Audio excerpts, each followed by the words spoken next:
निर्दयी अगवणे कुटुंबियांमुळे वैष्णवीच्या 9 महिन्यांच्या बाळाचे अतोनात हाल। गेल्या 6 दिवसात वैष्णवीचं बाळ 4 वेगवेगळ्या कुटुंबियांकडे। अगवणे कुटुंबियांना वैष्णवीचं बाळ कसपटे कुटुंबियांपासून 6 दिवस लपवलं। वैष्णवीच्या 9 महिन्याच्या बाळाचा ताबा वैष्णवीच्या आईवडिलांकडे। अज्ञातानं बाळ बाणेरच्या महामार्गावर आणून दिलं। वैष्णवीच्या काकांची माहिती। अगवणेंच्या मोठ्या सुनेनं दाखवले मारहाण झाल्याचे फोटो। मोठ्या सुनेला मारहाण होतानाचं सीसीटीव्ही फुटेजही समोर।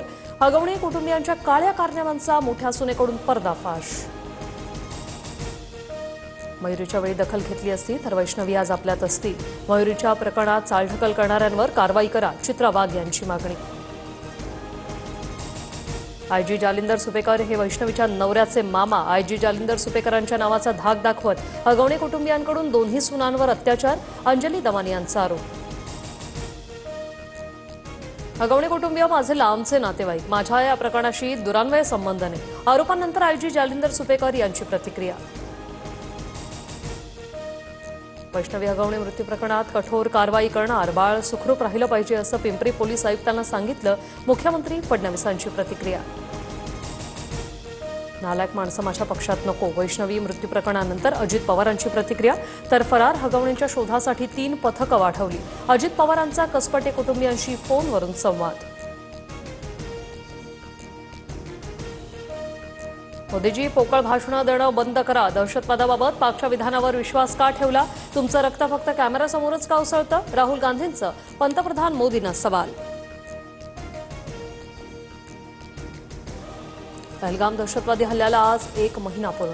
पर्यटकांवर गोळीबार करणारे आरोपी अजूनही मोकाट। एनआयए आणि सैन्य दलाकडून दहशतवाद्यांचा शोध सुरू।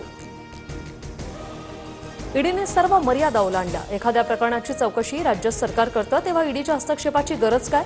सर्वोच्च न्यायालयाकडून ईडीची खरडपट्टी। शेतकऱ्यांसाठी गुड न्यूज। केंद्र सरकारकडून तूर खरेदीला 28 मे पर्यंत मुदतवाढ। 7,550 रुपये हमी भावाने तुरीची खरेदी सुरू। पुणे जिल्ह्यातील इंदापुरात मुसळधार पाऊस। मुसळधार पावसामुळे रस्त्यांना नदी नाल्यांचं स्वरूप।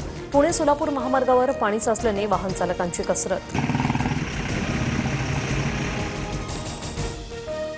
अरबी समुद्रात कमी दाबाचं क्षेत्र तयार। महाराष्ट्रातील संपूर्ण कोकण किनारपट्टीला ऑरेंज अलर्ट, तर रायगड आणि रत्नागिरी जिल्ह्याला रेड अलर्ट। मच्छीमारांनी 4 दिवस मासेमारीसाठी जाऊ नये, हवामान खात्याचा इशारा।